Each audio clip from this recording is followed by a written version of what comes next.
Hello दोस्तों, मैं S के सिंह और आज हम बात करने वाले हैं रिज्यूम बिल्डिंग पे। रिज्यूम बिल्डिंग बहुत इंपॉर्टेंट टॉपिक है, तो इम्पोर्टेंट टॉपिक लेकर आए हैं आपके लिए रिज्यूम बिल्डिंग, क्योंकि आपने कोर्स तो कर लिया और सारे टॉपिक क्लियर भी कर लिए। और ऑलमोस्ट 75% कोर्स करने के बाद तो लोग जॉब ढूंढना सर्च कर लेते हैं। लेकिन सबसे पहले उसमें क्या चैलेंजेस आता है या क्या आपके सामने इशू आता है कि सबसे पहले चैलेंज आता है कि जॉब ढूंढने से पहले अगर आपके डिमांड में आएगा तो सबसे पहले रिज्यूम की बात करेंगे। रिज्यूम बिल्डिंग यानी आपका रिज्यूम कैसा होना चाहिए। तो रिज्यूम जो बहुत इंपॉर्टेंट है, यानी इफेक्ट करता है आपका Naukri.com हो, Sign.com हो, कोई भी डॉट कॉम, यानी कोई भी आपका जॉब वाली .com हो जहाँ से आपको जॉब प्रोवाइड की जाती है। आपका रिज्यूम शॉर्ट लिस्ट होता है या आप किसी के रेफरेंस के थ्रू रिज्यूम देती है, तो रिज्यूम ना आपका बहुत इम्पैक्ट करता है।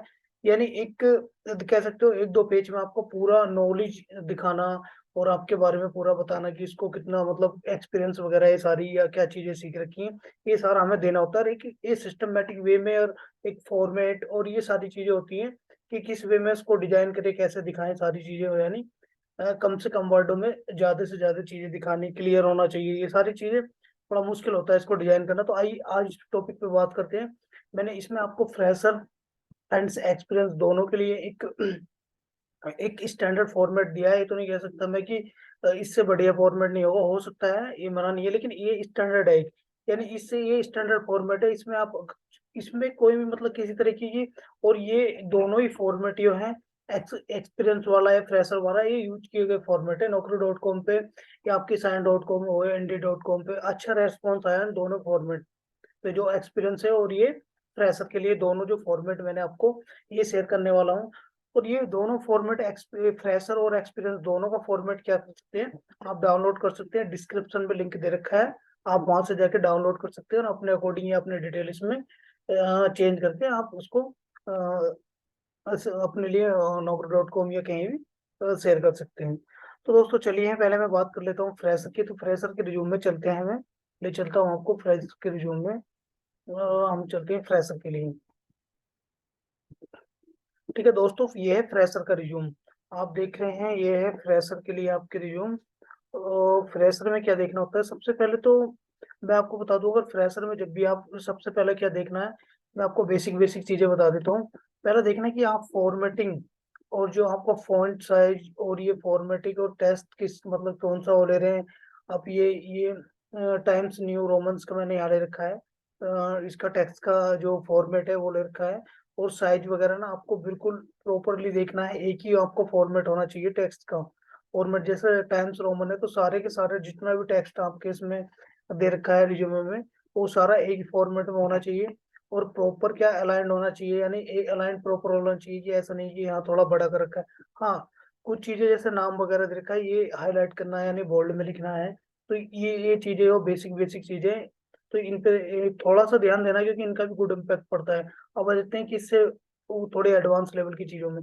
तो दूसरा क्या है, आपका नए सबसे टॉप पे देना, आपको नाम देना है सबसे टॉप पे।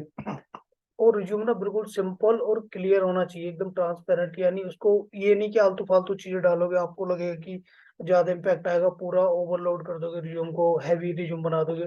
तो उससे वो जो इंटरव्यूअर और सेलेक्ट जो जो भी होता है सेलेक्ट करने वाले एचआर, वो इन चीजों को मैटर नहीं करती कि आप अपनी इधर उधर की आलतू फालतू डिटेल डालोगे, वो इंटरेस्ट नहीं आएगा। उसकी जो रिक्वायरमेंट है वो रिक्वायरमेंट ढूंढती है आपकी, कि रिक्वायरमेंट अगर उसको यहाँ मीट हो रही है, मिल रही है, तो आपको कॉल करेगी। अदरवाइज आपका रिज्यूम वो शॉर्ट लिस्ट ही नहीं करेगी, क्योंकि उसे मैटर करता है रिक्वायरमेंट से कि उसकी की स्किल्स पे, आप पे जो की स्किल्स उसके यहाँ रिक्वायरमेंट है उस पे आप मैंने मेंशन कर रखी नहीं कर रखी। तो ये बहुत ये चीजें हो ना, ये चीजें इम्पेक्ट करती हैं आपके रिज्यूम में। दूसरा क्या होता है, दूसरा होता है आपका, आप देंगे कॉन्टैक्ट नंबर। कॉन्टैक्ट नंबर एक ही कॉन्टैक्ट नंबर डालेंगे, और वो ऐसा होना चाहिए कि आपको चलना चाहिए। ऐसा नहीं कि किसी कोई भी नंबर डाल दिया और आपको कॉल आ रही, तो ऐसा नहीं होना चाहिए। तो एक ही नंबर डालो आप, और ऐसा डालो कि वो चलना चाहिए। दूसरा कि मेल, एक एक्टिव मेल आईडी डालेंगे यहाँ। एक्टिव मेल आईडी आप कोई भी किसी भी डोमेन की हो आपकी, तो आप उसको एक्टिव मेल आईडी यहाँ डालनी है। फिर आते हैं ऑब्जेक्टिव। अब ऑब्जेक्ट एक दूसरी चीज और बता दो, आपके रिज्यूम में जितनी भी चीजें हैं, एक वर्ड भी लिखा हुआ है छोटे से छोटा, तो आपको पता होना चाहिए, हर लाइन का मतलब पता होना चाहिए, हर वर्ड का मीनिंग पता होना चाहिए। अगर आप रिज्यूम किसी से डिजाइन भी करा रहे हैं तो उसको गूगल में डाल के उन चीजों को, उनकी चीजों के बारे में आपको नॉलेज कर लेनी है। क्योंकि इंटरव्यू कभी कभी आपके रिज्यूम में से ही, अगर आप फ्रेशर है तो रिज्यूम में से बहुत सारे क्वेश्चन पूछता है आपका। अगर आपने कोई भी वर्ड लिख रखा है, जैसे मान के चलिए मैं आपको दिखा देता हूँ कि मैथोलॉजी लिख रखी है, तो आपसे पूछ लेगा कि मैथोलॉजी क्या होती है। तो आपके रिज्यूम में कोई भी वर्ड, यानी एक भी वर्ड ऐसा नहीं होना चाहिए जो आपकी नॉलेज में नहीं हो। अपने रिज्यूम को अच्छे से क्या करना है, स्टडी करना एक एक वर्ड को। ये फ्रेशर के लिए बहुत ध्यान देने वाली चीज है। एक एक वर्ड आपका आपके नॉलेज में होना चाहिए। अगर वो पूछे कि इस लाइन का क्या मतलब है, तो आप इमिडिएट उसको ऑन द इमिडिएट आपका क्या आंसर निकलना चाहिए, उसका आंसर बता देना चाहिए। तो कोशिश करना कि आप पूरे का पूरा अपना जितना भी, अगर आप किसी दूसरे से भी डिजाइन करा रहे हैं रिज्यूमे, किसी का फॉर्मेट कॉपी कर रहे हैं, तो आप गूगल में जाके उन सारी चीजों को देख लेना, या आप जिससे ले रहे हैं उससे भी ये पूछ सकते हैं, क्योंकि ये सारी चीजें क्लियर होनी चाहिए मोस्टली फ्रेशर के लिए। क्योंकि फ्रेशर से रिज्यूम में से बहुत सारे क्वेश्चन पूछता है। ठीक है, तो पहले ऑब्जेक्टिव पे आते हैं। तो ऑब्जेक्टिव की बात करें तो ऑब्जेक्टिव आप कहीं से भी ले सकते हैं, काफी सारे ऑब्जेक्टिव है, अपने अकॉर्डिंग बना सकते हैं, लेकिन ये हमेशा क्या पॉजिटिव होना चाहिए। इसमें कोई भी सेंटेंस निगेटिव नहीं होना चाहिए। इसमें आप एम अपना लिख सकते हो, ऑब्जेक्टिव क्या है, तुम क्या मतलब कंपनी के लिए करना चाहते हो, क्या अपने लिए करना चाहते हो, ये सारी चीजें है, क्या आप लर्न करना चाहते हो। ये इस टाइप का ऑब्जेक्टिव आप ले सकते हैं, कोई भी ऑब्जेक्टिव जो आपको अच्छा लगे। लेकिन ऑब्जेक्टिव का आपको एक एक लाइन का मतलब पता होना चाहिए, और फुल आप अगर पूछे तो प्रॉपर आपको एक्सप्लेन कर देना ऑब्जेक्टिव। अगर आपसे पूछे, ऐसा नहीं कि आपने डाल तो दिया, आपको पता है नहीं और सीधे डाल दिया, तो ये सारी चीजें नहीं करनी है। रिज्यूम में कभी कभी आपसे ऑब्जेक्टिव क्यों पूछ लेगा कि आपने ये लाइन मेंशन करी तो क्यों करी, तो उसका भी थोड़ा आपको आइडिया होना चाहिए। दूसरा बात कर लेता हूँ मैं, अगला अगला है आपका ये, अगला है टेक्निकल स्किल्स की बात कर लेता हूँ मैं। टेक्निकल स्किल्स में आपको क्या डालना है, अगर आपने strong knowledge in manual testing, यानी अगर मैनुअल टेस्टिंग में, टेस्टिंग की बात कर रहा हूँ, टेस्टिंग के लिए रिज्यूम दिया है, तो आपको दिखाना है कि मेरे को स्ट्रॉन्ग नॉलेज है मैनुअल टेस्टिंग के अंदर। और उसमें जैसे टॉपिक डाल देंगे कौन से की एसडीएलसी की नॉलेज है, और बाद में कौन सी टेस्टिंग की, स्मोक टेस्टिंग, अडोब टेस्टिंग के बारे में पता है, सैनिटी के बारे में पता है, कंप्लीबिलिटी टेस्टिंग के बारे में पता है, रिग्रेशन टेस्टिंग के बारे में पता है। यहाँ पे आपको वो टेस्टिंग मेंशन करनी है जिसको आपको आपको अच्छे से नॉलेज हो, क्योंकि इंटरव्यूअर क्या है, मोस्टली उन चीजों में से क्वेश्चन उठाता है जो आपने फ्रेशर के लिए जो मेंशन कर रखी है। अगर मैं बात करूं फ्रेशर की, तो उन चीजों को आप जो आपने मेंशन कर रखी है ना, उन चीजों में से क्वेश्चन उठाएगा आपसे। क्या क्या है, क्या होता है कि ना, लोग अपना रिज्यूम शॉर्ट लिस्ट करना या वो हैवी कर देते हैं, उसमें आप इधर उधर की चीजें डाल देते हैं कि मेरे को ये भी आता है, ये भी आता है। लेकिन वो फोकस ज्यादा करता है कि प्रेशर से फोकस करता है, रिज्यूम पे फोकस करता है, रिज्यूम देखेगा उसका अच्छे से, और उसके अंदर से चीजें पूछता है कि जो इसने चीजें इसमें लिख रखी हैं, डिक्लेयर कर रखी हैं, यहाँ दी हुई है, क्या उसको एक्चुअल में नॉलेज है या ऐसी डाल रखी है उसने, तो ये भी यहाँ वैलिडेट कर लेता है कभी। और बाकी अपने नॉलेज के हिसाब से तो पूछेगा ही पूछेगा, ये भी पक्का है, लेकिन रिज्यूम से भी उठा लेता है। और दूसरा आपको जैसा आप डाल सकते हैं usability testing, UAT testing, exploratory testing, ये सारे टेस्टिंग जितनी भी आपने डाल रखी है, इसके बारे में नॉलेज होनी चाहिए आपको। जैसे good knowledge on the performance testing, यानी आपको उसकी नॉलेज है, क्योंकि फ्रेशर हो, आपको नॉलेज है ओनली, आपको आती नहीं है, एक्सपीरियंस नहीं है। आप अगर उसको थोड़ा बहुत भी बताएंगे, हल्का हल्का आइडिया भी देंगे, तो आपका चलेगा कि भाई परफॉर्मेंस के अंदर लोड टेस्टिंग करते हैं, स्ट्रेस टेस्टिंग करते हैं, वॉल्यूम टेस्टिंग करते हैं, एंड्योरेंस टेस्टिंग करते हैं। तो ये सारी टेस्टिंग आती है। जैसे यूजिबिलिटी है, तो यूजिबिलिटी में किसी एप्लीकेशन को, वेब एप्लीकेशन को कैसे यूज करते हैं। यूएटी है तो यूजर एक्सेप्ट टेस्टिंग, यानी यूजर एक्सेप्ट टेस्टिंग होती है। यूएटी है, फिर यूएटी वो उसको तो यूएटी बोलते हैं। यूजर एक्सेप्ट टेस्टिंग में जैसे फाइनली चेक करते हैं हम, ये फाइनल स्टेज की टेस्टिंग होती है, जैसे आपका गो लाइव से पहले टेस्ट करते हैं, तो इसको यूएटी बोलते हैं। और इसमें सारा देखते हैं, एक्सपेक्टेशन और एक्चुअल रेट देखते हैं, आपकी एप्लीकेशन फैमिलियर है यूजर के साथ नहीं है, यानी यूजर के हैबिचुअल है, या आपकी जो स्क्रीन यूआई है वो गुड लुकिंग है क्या है, मतलब ऐसा तो नहीं है इधर उधर का तो नहीं है, उसको चलाने में प्रॉब्लम हो रही है। ये सारी चीजें देखते हैं कि आपका प्रोजेक्ट रेडी है नहीं है। या ये वाली यूएटी टेस्टिंग करते हैं हम आफ्टर चेंज रिक्वेस्ट, या कोई चेंज रिक्वेस्ट आई है उसके बाद इसको टेस्टिंग को करते हैं। तो दूसरा एक्सप्लोरेटरी टेस्टिंग ये होता है कि थोड़ा वीडियो लंबा हो जाएगा, मैं शॉर्ट में बताऊंगा। तो एक्सप्लोरेटरी ये होता है कि आपको जैसे एक्सपीरियंस बेस्ड बोल सकते हैं कि आपको एक्सपीरियंस है पहले, किसी प्रोडक्ट बेस्ड कंपनी है उसमें, क्या आपने पहले एक्सपीरियंस, उसको एक्सप्लोरेटरी टेस्टिंग की कि एक्सप्लोरेटरी की आप नॉलेज आपको उसके बारे में सर्च किया, और बाद में उसमें टेस्ट केस वगैरह, डॉक्यूमेंट्स वगैरह बाद में करते हैं, पहले हम उसको सर्च करते हैं। ये एक्सपीरियंस बेस्ड भी टेस्टिंग बोलते हैं इसको। बाद में आपको लिख देना कि अगर बग रिपोर्टिंग टूल आपने यूज नहीं किया है कभी, लेकिन उसकी नॉलेज है आपको, कि प्रोसेस क्या होते हैं, कैसे बग रिपोर्ट करते हैं, क्योंकि आपने अगर कोई कोर्स करा है या किसी ऑनलाइन प्लेटफॉर्म से पढ़ा है तो आप उसको डिफाइन कर सकते हैं। हाँ सर, मैंने अपना एक जीमेल बना के, वो जीमेल की आईडी यूज करके मैंने जीरा पे अपना अकाउंट बनाया था, वहाँ प्रोसेस फॉलो करे थे, ये प्रोसेस है। तो आप उसके बारे में प्रोसेस उसको बता सकते हैं। दूसरा आप बता सकते हैं टेस्ट सिनारियो की नॉलेज आपको, कि टेस्ट सिनारियो क्या है, कि क्या हम टेस्ट करते हैं, टेस्ट कैसे, कि कैसे टेस्ट करते हैं। Test scenario, what we test, test cases होता, हाउ टू टेस्ट। तो ये सारी चीजें आपको टेस्ट प्लान के बारे में बता लिख रखा है जैसे टेस्ट केस में। तो ये सारे के सारे वर्ड आपके क्लियर होने चाहिए जो भी आप मेंशन कर रहे हैं। आपका डिफेक्ट लाइफ साइकिल है, जैसे एथाइल एजाइल मेथोलॉजी है, एसक्यूएल की क्वेरी के बारे में है, डीएमएल डीडीएल टीसीएल, ये जितना भी आपके रिज्यूमे में शॉर्ट फॉर्म होती है लिखी हुई, वो शॉर्ट फॉर्म, जो भी शॉर्ट फॉर्म में वर्ड है उनकी फुल फॉर्म याद होनी चाहिए। और जैसा आप लिख सकते हैं, अगर आपको किसी में जैसे having good knowledge on joints concept, आपको जो भी नॉलेज है टेक्निकल स्किल्स जो भी टेस्टिंग के अंदर है, आप उसको यहाँ टेक्निकल स्किल सेट में डाल सकते हैं। तो अब बात कर लेते हैं दूसरे सेकंड फेज में क्या था, टेस्टिंग स्किल सेट। ये टेक्निकल था हमारे टेस्टिंग स्किल सेट में। तो टेस्टिंग स्किल सेट में हम लिखेंगे, नॉर्मली दिखा देंगे टेस्टिंग स्किल सेट में कि ये मेरा है टेस्टिंग स्किल सेट में कि मैनुअल टेस्टिंग की नॉलेज है, knowledge of basic SQL basic knowledge है, एमएस ऑफिस की नॉलेज है बेसिक, पावर पॉइंट वगैरह सब आ गया, एक्सेल वगैरह इसके अंदर, knowledge of reporting and tracking tool, मतलब बग रिपोर्टिंग, कैसे बग रिपोर्टिंग करते हैं, ट्रैकिंग टूल करते हैं, test case creation and execution. और भी आप डाल सकते हैं कि टेस्टिंग की आपको क्या क्या नॉलेज है, रिक्वायरमेंट एनालिसिस वगैरह की तो आप डाल लेंगे नहीं, क्योंकि अपने कभी रिक्वायरमेंट देखी नहीं अगर आप फ्रेशर है। दूसरा स्किल सेट में डाल लेंगे आप, स्किल सेट के अंडर डाल देंगे ऑपरेटिंग सिस्टम डाल देंगे कि आपसे कौन कौन से ऑपरेटिंग सिस्टम यूज करने आती है, जैसे एमएस, ये डाल दिए विंडो एक्सपी, और ये विंडो 2007 8 10, और ये सूर्या 11 होना चाहिए था, 11, एंड्रॉइड एंड एंड्रॉइड वगैरह आप जो भी है, क्योंकि अगर मोबाइल टेस्टिंग फ्रेशर है तो फ्रेशर में आप वेब टेस्टिंग और मोबाइल टेस्टिंग दोनों के लिए अप्लाई कर सकते हैं। तो इसमें कौन है, दूसरा लैंग्वेज आप कौन सी जानते हो, एसक्यूएल स्टैंडर्ड क्वेरी लैंग्वेज, और टूल कौन जानते हैं आप, जीरा और planning poker game. Planning poker एक होता है असाइन टास्क असाइन करने के लिए होता है। तो ये आप कुछ और भी डाल सकते हैं, अगर आपको कोई टूल आता है, नहीं भी आता है तो छोड़ देंगे इसको। अगर टूल पे आपने की टूल की नॉलेज नहीं तो टूल छोड़ देंगे, अगर कोई भी टूल जानते हैं तो आप उसको दे सकते हैं। दूसरा क्या है, क्वालिफिकेशन ही आपको देनी है ना, क्वालिफिकेशन बहुत क्या है, रिज्यूम में इतनी वो देती है कि कॉम्प्लेक्स टाइप की, ऐसे विंडो बना देंगे, फॉर्मेट टाइप का बना देंगे, ऐसे कॉलम, ये सारी चीजें नहीं करनी, क्योंकि रिज्यूम ना बिल्कुल मैंने जैसे बताया बिल्कुल लाइट वेट होना चाहिए, उसमें जो मेन मेन चीजें वही हमको डालनी है, बाकी दूर दूर की फालतू चीजें नहीं दिखानी है।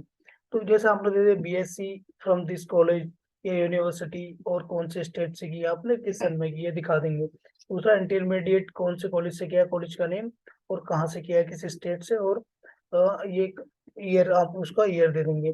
परसेंटेज वगैरह आप यहाँ मेंशन मत कीजिए, अगर परसेंटेज का ऐसा नहीं है, क्योंकि डॉक्यूमेंट्स वेरिफिकेशन होता है तो देखिए बहुत सारी कंपनी अगर आप परसेंटेज देखेंगे वहाँ तो फॉर्म फिलअप करा लेती है, पहले ही आपसे कंफर्मेशन करेंगे कॉल पे, क्योंकि इसमें क्या होता है इस टाइप के रिज्यूम में, जैसे जिनकी परसेंटेज बहुत कम है स्कूल में इंटर में, तो उन पर गुड इम्पैक्ट नहीं डालती, कॉल ही हो ना उसको सेलेक्ट ही नहीं होता है इसका फॉर्मेट, तो परसेंटेज मत दिखाइए यहाँ पे, क्योंकि परसेंटेज बाद में कंफर्म करेगी चलेगा, एक बार आपका, कई बार क्या होता है अगर आपकी क्या है, को बहुत सी कंपनी अगर 60% से नीचे हम लेंगे ही नहीं किसी बंदे को, और आपने परसेंटेज डाल नहीं रखी है कि आपका इंटरव्यू फिक्स हो गया, आपने इंटरव्यू दे दिया क्लियर कर लिया, तो वहाँ क्या वो इस चीज फिर को माइंड नहीं करते, इस चीज को वो ना इग्नोर कर देती है कि चलो परसेंटेज कम है, नॉलेज तो है बंदे को तो ले लेते हैं। और आप पहले ही अपनी कमी दिखा दोगे वहाँ, कोई भी वर्ड निगेटिव वर्ड नहीं होना चाहिए रिज्यूम के अंदर, यानी कमी नहीं दिखानी है आपको कभी भी, किसी भी उसमें कमी ना तो इंटरव्यू में बोलनी है, ना ही रिज्यूम में कहीं मेंशन करनी है, जहाँ कहीं भी अपना कमी इसमें दिखानी क्या आपकी परसेंटेज कम है तो आप उसको शो ही मत कीजिए, ये बेटर रहेगा, शो ही मत कीजिए, तो वो काउंट ही करेगा आपको कि 60% 70% यानी हाईएस्ट ही होगी, ये काउंट करेगा, जब उसको पता ही नहीं तो काउंट ही करेगा वो, कुछ ना कुछ इंटरव्यू तक ले जाएगा, जब होगी बात इंटरव्यू के बाद की तब देखा जाएगा। और मोस्टली अगर आपने इंटरव्यू क्रैक कर लिया तो आपको ले लेगा 100%, क्योंकि बड़ी कंपनी की तो मैं बात नहीं करती, जैसे टीसीएस वगैरह, तो उनकी तो कुछ प्रोटोकॉल या पॉलिसी होती है, उनका अलग मैटर होता है। ठीक है, अब दोस्तों ये 10th का भी आप दे देंगे, 10th में सीधे दिखा देंगे कि मैंने ये यहाँ से किया है, और ये दूसरा, इसके बाद आप एक स्लाइड और इसमें ले सकते हैं, दूसरा क्या लिखेंगे, जैसे आपके पास कोई सर्टिफिकेट है, आपने कहीं से ट्रेनिंग कर रखी है, तो यहाँ लिखिए सर्टिफिकेट, और आप उसको जैसे कोई आपने एडिशनल सर्टिफिकेट कर रखा है कंप्यूटर का या किसी और चीज का, तो उसको वहाँ आप मेंशन कर सकते हैं, एक और आप यहाँ बना सकते हैं। और दूसरा आता है आपका पर्सनल डिटेल। पर्सनल डिटेल में भी क्या करते हैं लोग, बहुत सारे रिज्यूम होते हैं कि इसमें ये पर्सनल डिटेल में आप डाल देंगे कि यहाँ मम्मी का नाम, पापा का नाम, ये वो, ये गांव मेरा वह, ये सारी चीजें नहीं डालनी, क्योंकि इंटरव्यूअर और एचआर जो आपका रिज्यूम शॉर्टलिस्ट कर रही है, उसको उस चीज में इंटरेस्ट है ही नहीं बिल्कुल भी। तो वो फालतू क्यों जाएगी आपके, मतलब ये सारी चीजें देखने में कि आपका क्या, आपके फादर का नाम क्या है, मदर का नाम क्या है, आपका ये सारी इधर उधर की चीजें क्या है, फालतू चीजें अगर डालोगे, उसे इंटरेस्ट है उसमें नहीं है, उसे इंटरेस्ट है किसमें, उसकी रिक्वायरमेंट में, कि आपकी रिक्वायरमेंट उसकी फुलफिल कर रही है, आपका रिज्यूम नहीं कर रहा, बस वो इतनी चीज देखती है, बाकी चीज नहीं देखती है।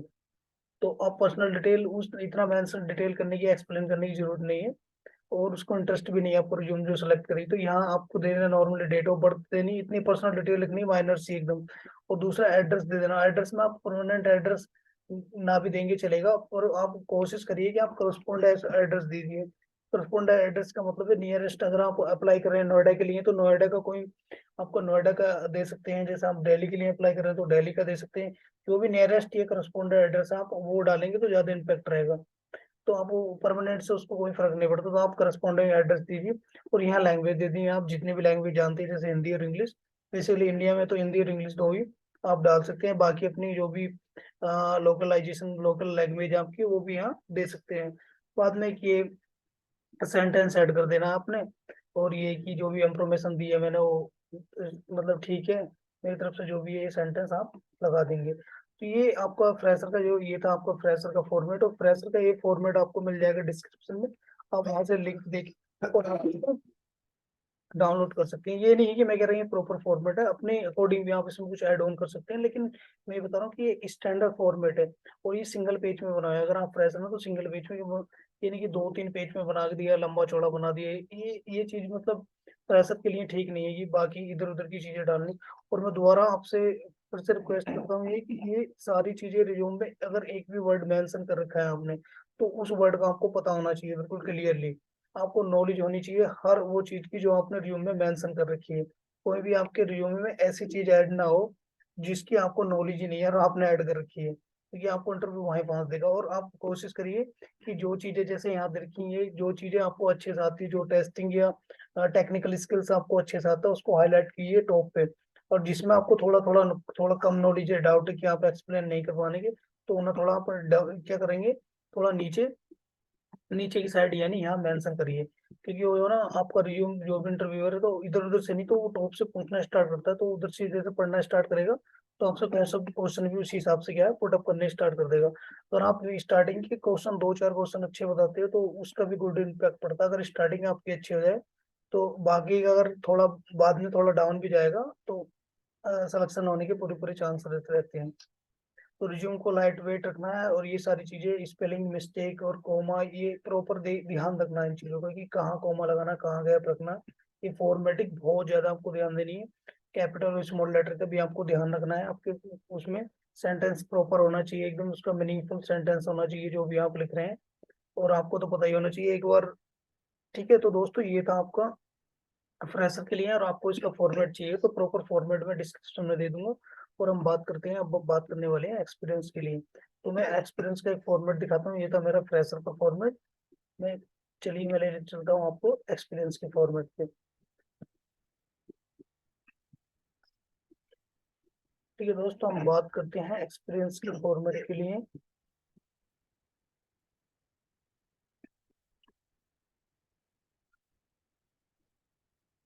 तो दोस्तों फॉर्मेट तो मैंने सेम ही लिया है जैसे उसका फ्रेशर का था, लेकिन यहाँ क्या है, थोड़ी सी चीजें क्या है यहाँ चेंजेस है।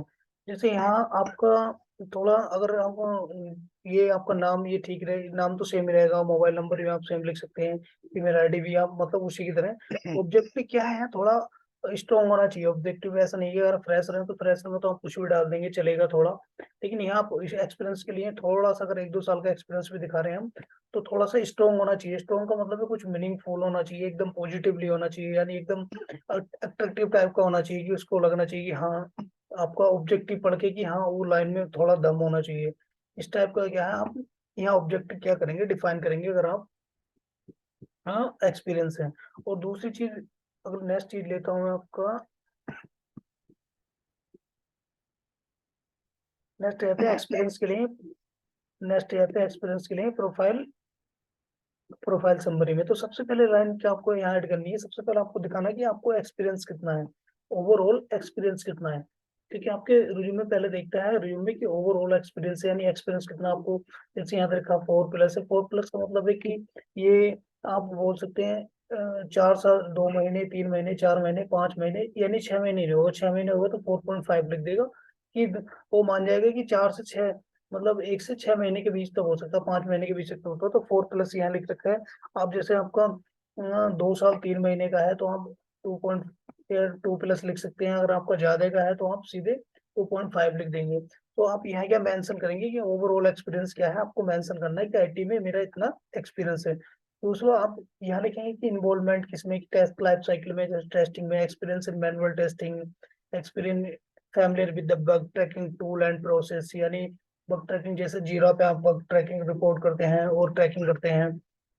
Expand in for point following the test, जैसे फंक्शनल टेस्ट केस इंस्टॉलेशन में, side acceptive, side acceptance test. Side acceptance test क्या होता है, ये होता है कि अगर आपका जो प्रोजेक्ट बना है जो भी है वो फुल्ली क्या है, जो प्रोसेस है उसकी फुल्ली क्या है, ऑपरेशनल है। तो इसमें बहुत सारी चीजें होती है, जैसे इंस्टॉलेशन, प्रो एक्सेप्टेशन, क्वालिफिकेशन, और आपको होता है प्रोटोकॉल क्वालिफिकेशन होता है, ऐसे प्रोटोकॉल क्वालिफिकेशन होता है, और एक आपको होता है एक्सेप्टेंस क्वालिफिकेशन। इस टाइप की वो चीजें होती हैं, तो ये एडवांस लेवल की होती है। जो आपका प्रोजेक्ट जो लाइव हो जाता है तो उसका जो लाइव होने वाला प्रोजेक्ट है उसमें सारी की सारी आपकी जो ऑपरेशनल है वो फुल्ली क्या है, जो रिक्वायरमेंट के अकॉर्डिंग फुल्ली मतलब ऑपरेशनल है, मतलब ऑपरेट कर रहे हैं जैसे हमने रिक्वायरमेंट दी थी क्लाइंट क्लाइंट की। तो ये सारी एक्सेप्टेंस में होती है, साइड एक्सेप्टेंस में।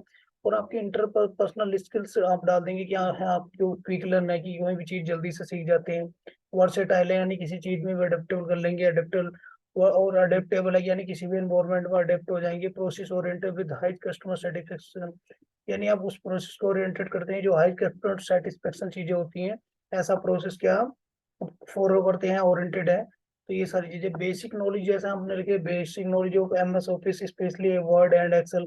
क्योंकि एक्सेल का तो आपको डालना पड़ेगा, एक्सेल का तो आप किसी भी लाइन में चले जाओगे टेक्निकल है तो एक्सेल का अगर डेटा से छड़ आपको आपका थोड़ा सा भी काम है तो एक्सेल तो यूज होता ही है आपका। और बाद में आता है कि एक्सपीरियंस इन डेटाबेस टेस्टिंग। तो अगर टेस्टिंग की मैं एक्सपीरियंस की बात करूँ तो आपको ये डेटाबेस की टेस्टिंग तो होनी चाहिए, क्योंकि डेटा क्या वैलिडेट भी करता है टेस्टर। टेस्टिंग के साथ साथ अगर आपके पास एक्सपीरियंस है और भी आपके पास कोई एक्सपीरियंस है तो उसको क्या कर सकते हैं, यहाँ आप हाईलाइट कर सकते हैं, उसको यहाँ डाल सकते हैं, नीचे लाइन में यहाँ ऐड कर सकते हैं।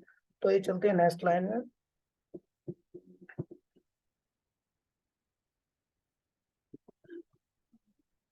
नेक्स्ट क्या है दोस्तों हमारा, नेक्स्ट यहाँ नेक्स्ट देखा हमारा टेस्टिंग स्किल सेट, यानी टेस्टिंग स्किल सेट क्या है, work experience in QA engineer, testing technique and type of testing.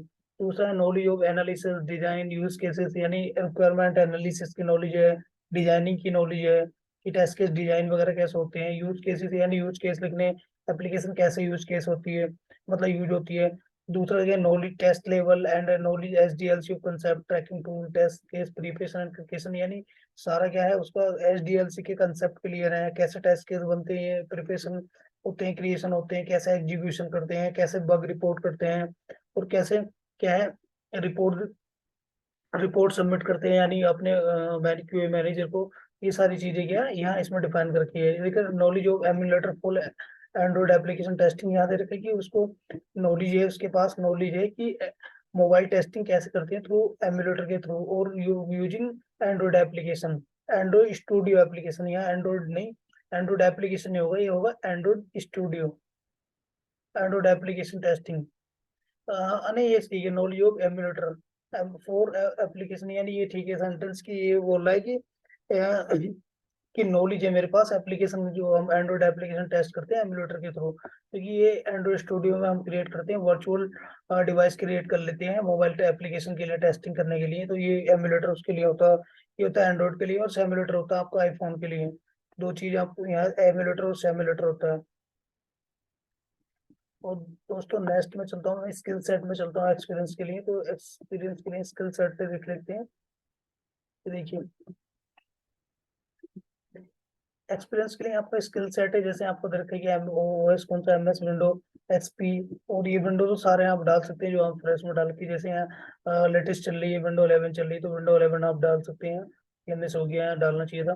दूसरा लैंग्वेज कौन सी डालती है, तो लैंग्वेज डाल रखे हैं आपके SQL basic command for testing purpose, यानी हाँ उसने स्पेशली क्या कर रखा है कि उसको ज्यादा नॉलेज नहीं है, बेसिक नॉलेज है, यानी टेस्टिंग पर्पज से कि डेटा को वैलिडेट करना, कि डेटा फ्रंट एंड से डाला तो वो देख लिया बैक एंड में क्या जा रहा है, यानी डेटाबेस में डाल दिया, डेटाबेस से अपडेट करा तो फ्रंट एंड पर अपडेट हो रहा नहीं है, अब फ्रंट एंड से डिलीट करा तो डेटाबेस में डिलीट हो रहा नहीं हो रहा, डेटाबेस से डिलीट करा तो फ्रंट एंड पर डिलीट हो रहा नहीं हो रहा।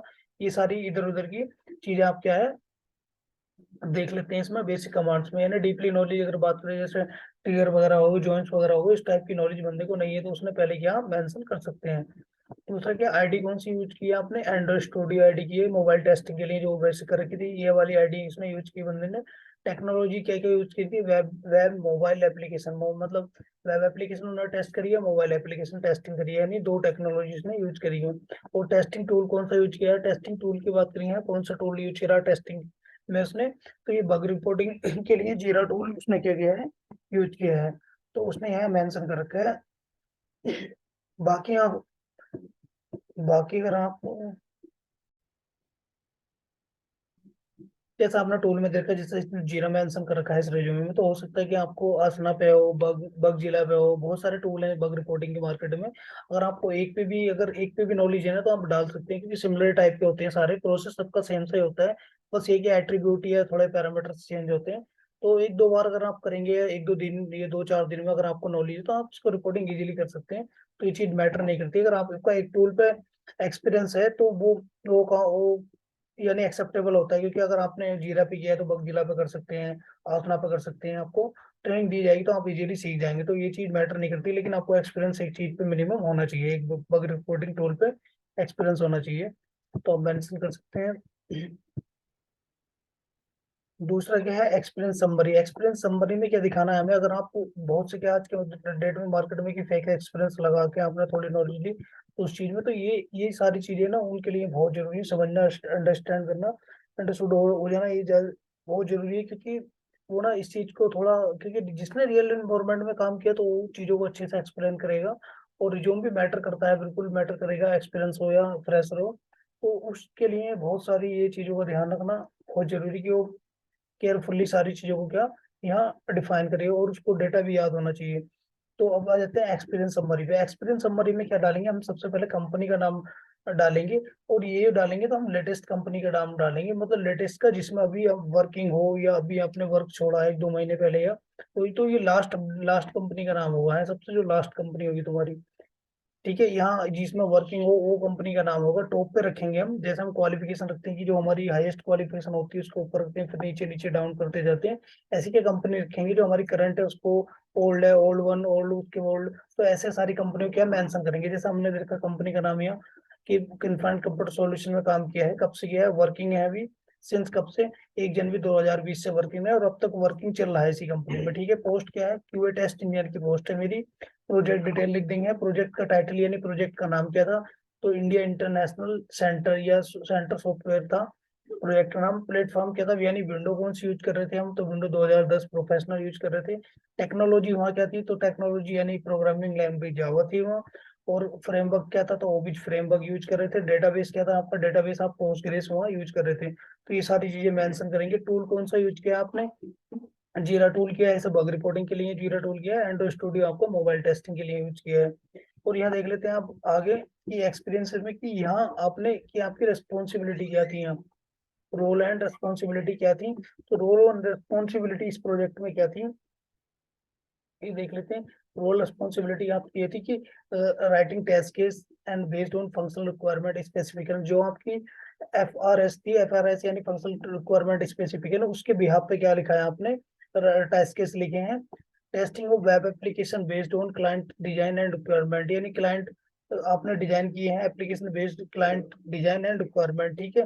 दूसरा आपका manually test the GUI application task into the consideration in functional requirement, यानी मैन्युअली आपने जीयूआई एप्लीकेशन को जो भी टास्क दे रखे थे इसको फंक्शनल रिक्वायरमेंट जितनी थी इसको टेस्ट किया है, टेस्ट करा था, यानी पहले क्या आपने टेस्ट केस लिखे हैं, फिर इसको मैन्युअली टेस्टिंग का मतलब है कि उस टेस्ट को एग्जीक्यूट किया है, मैनुअली में एग्जीक्यूशन में क्या है, मैनुअली हम उसको क्या करते हैं, एग्जीक्यूट करना या मैनुअली टेस्ट करना एक ही बात है, क्योंकि हम उसको टेस्ट के जो लिखे हैं उनको परफॉर्म करते हैं, तो ये मैनुअली टेस्टिंग ही होती है।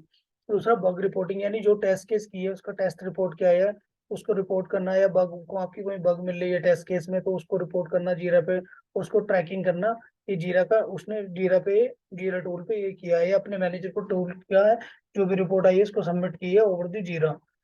तो ये मेंशन इसका यही काम था। दूसरी कंपनी क्या है, अब इसके पहले उसने किस कंपनी में काम किया तो वो मेंशन कर रखा है नीचे। आपको जो है प्रोसेस यही रखना है, टॉप पे आप लेटेस्ट कंपनी को टॉप पे रखेंगे और ओल्ड वन को नीचे रखेंगे। दूसरी कंपनी थी यूनिकोप सॉफ्टवेयर पीवीटी यानी प्राइवेट लिमिटेड। दूसरा एक्सपीरियंस इसमें वर्किंग है ये सिंस कितने से 2018 से वर्किंग था, और ये क्या है दिसंबर 2019 में उसने यहाँ से रिजाइन दे दिया था परमानेंट कंपनी से, फुल एंड फाइनल होके दूसरी कंपनी कोई भी ज्वाइन कर लिया, कुछ भी करा यहाँ इस इस ड्यूरेशन से लेके इस ड्यूरेशन तक, यानी क्लियर आपको दे मेंशन करना है कि उसने यहाँ से वर्किंग था। और यहाँ उसकी पोस्ट क्या थी, यहाँ पोस्ट थी उसकी क्यूए सपोर्ट इंजीनियर, यानी क्या थी क्यूए सपोर्ट इंजीनियर थी। प्रोजेक्ट डिटेल में बात करूँ तो प्रोजेक्ट डिटेल, प्रोजेक्ट का टाइटल था उसका एम पावर। और उसके अंदर क्या क्या था, उसने किस पे काम किया, तो यहाँ मोबाइल एप्लीकेशन दिया था, फेम एप्लीकेशन दे रखी है, यूज से यूजर एप्लीकेशन ही निवारण, तो मोबाइल एप्लीकेशन उन्होंने काम किया है, प्लेटफॉर्म क्या था एंड्रॉइड था। यहाँ रोल एंड रिस्पॉन्सिबिलिटी क्या थी, तो यहाँ दोस्तों क्या था उसका, मैनुअल टेस्टिंग का नहीं था एक्सपीरियंस, बेसिकली यहाँ क्या था क्यूए सपोर्ट इंजीनियर का था। यानी है मैनुअल का ही पार्ट, स्टार्टिंग में जो पोस्ट मिलती है, स्टार्टिंग में जो आप स्टार्टिंग में ज्वाइन करेंगे तो आपको क्यूए सपोर्ट इंजीनियर इस टाइप की पोस्ट मिलेंगी, छोटी छोटी पोस्ट, इसमें आप सपोर्ट करते हैं ओनली।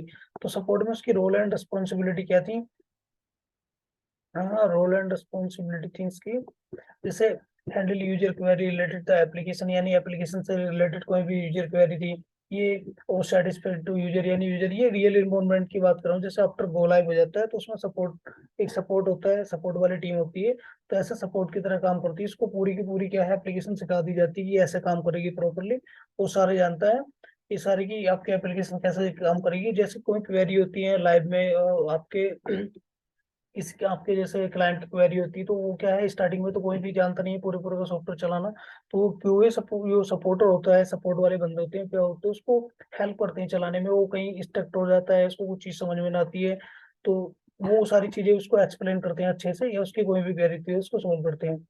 और ये सारी है कि some time user report any issue regarding the app, यानी कोई ऐप में कोई इशू आ रहा है, स्पेशल टाइप की कोई बग मिल जाती है, तो उसको डेवलप मतलब वो अपने जो भी है उस समय क्या होता है डेवलपमेंट टीम में क्यूए मैनेजर उस रोल से एक तरह से थोड़ा हट जाता है, क्योंकि डेवलपमेंट तक ही रहता है, तो फिर डेवलपमेंट टीम ही होती है, कोई मैनेजर लेवल पे जो भी होता है सीधे वो उस रिपोर्ट को क्या है, क्योंकि वहां पे क्या है डेवलपमेंट फेज तो हमारा चल रही है, वहाँ लाइव चल रहा है, तो लाइव में क्या है उन बंदों के जो सपोर्ट वाले बंदे होते हैं उनको सीधे डेवलपर पे कॉन्टेक्ट दिया जाता है, जो असाइन करे जाते हैं, एक दो डेवलपर कोलैब के बाद रखे जाते हैं, और स्टैंड वो क्या है प्रायोरिटी बेस पे उस फिक्स को, उस जो भी इशू होता है उसको क्या है देखते हैं और उसको सोल्व करते हैं या फिक्स करते हैं, प्रायोरिटी बेस पे होता है, क्योंकि गो लाइव में इतना टाइम नहीं होता। अगर आपको बग रिपोर्ट हो गई है या कोई इशू मिला है तो उसको क्या है ऑन द वे उसी समय क्या करोगे, उसी ट्रैक पे कोशिश करोगे कि एक दो घंटे एक दिन या उसी दिन में उसको कोशिश करना पड़ता है डेवलपर की क्लोज किया जाए।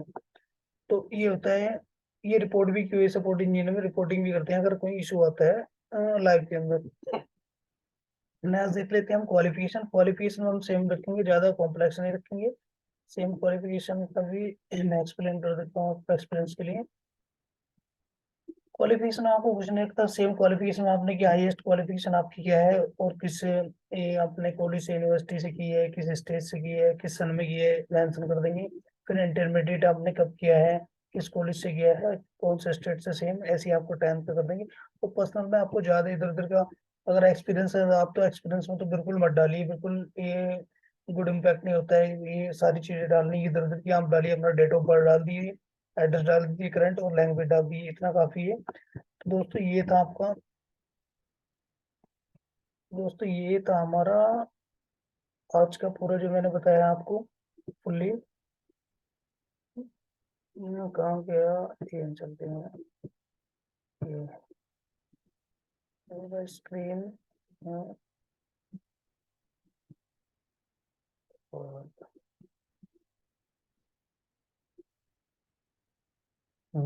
ये आ गया। दोस्तों ये थी आपकी रिज्यूम बिल्डिंग के लिए। और आपको अगर ये दोनों के दोनों फॉर्मेट चाहिए आपको, तो आप क्या है, आप जा सकते हैं नीचे है जो आपको लिंक दे रखा है,